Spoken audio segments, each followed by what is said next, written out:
The main difference between traditional and contemporary methods of peace interventions lies in the referent object, in other words, in their priorities.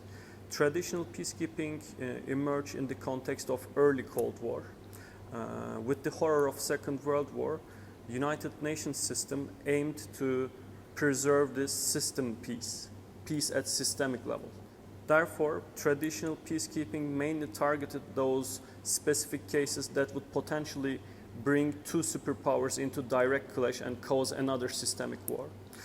There are three main principles of traditional peacekeeping. The first is consent. Traditional peacekeeping needs to take the consent of the conflicting parties.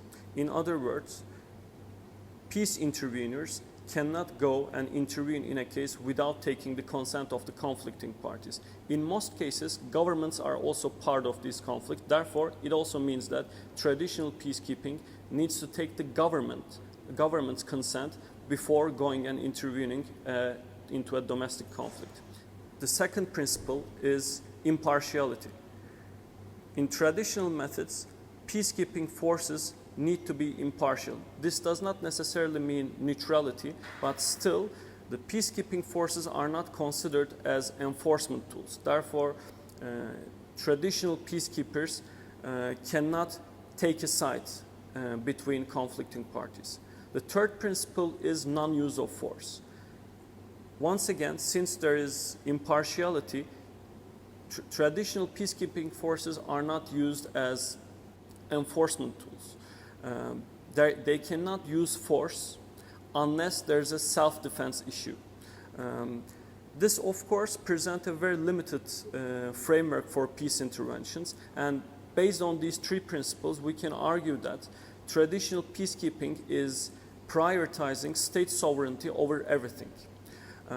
In 1992, the United Nations Secretary General Boutros Ghali has written a report called An Agenda for Peace, and he emphasized the limited nature of this intervention framework.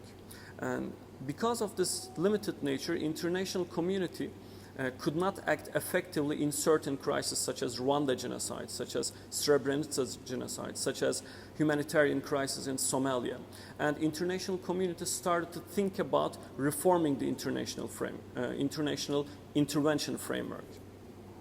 With this reform, the literature in peace studies calls this new peacekeeping framework as wider peacekeeping. In wider peacekeeping, the main priority of the operation is to prevent a humanitarian crisis such as massacres, genocide, ethnic cleansing, etc.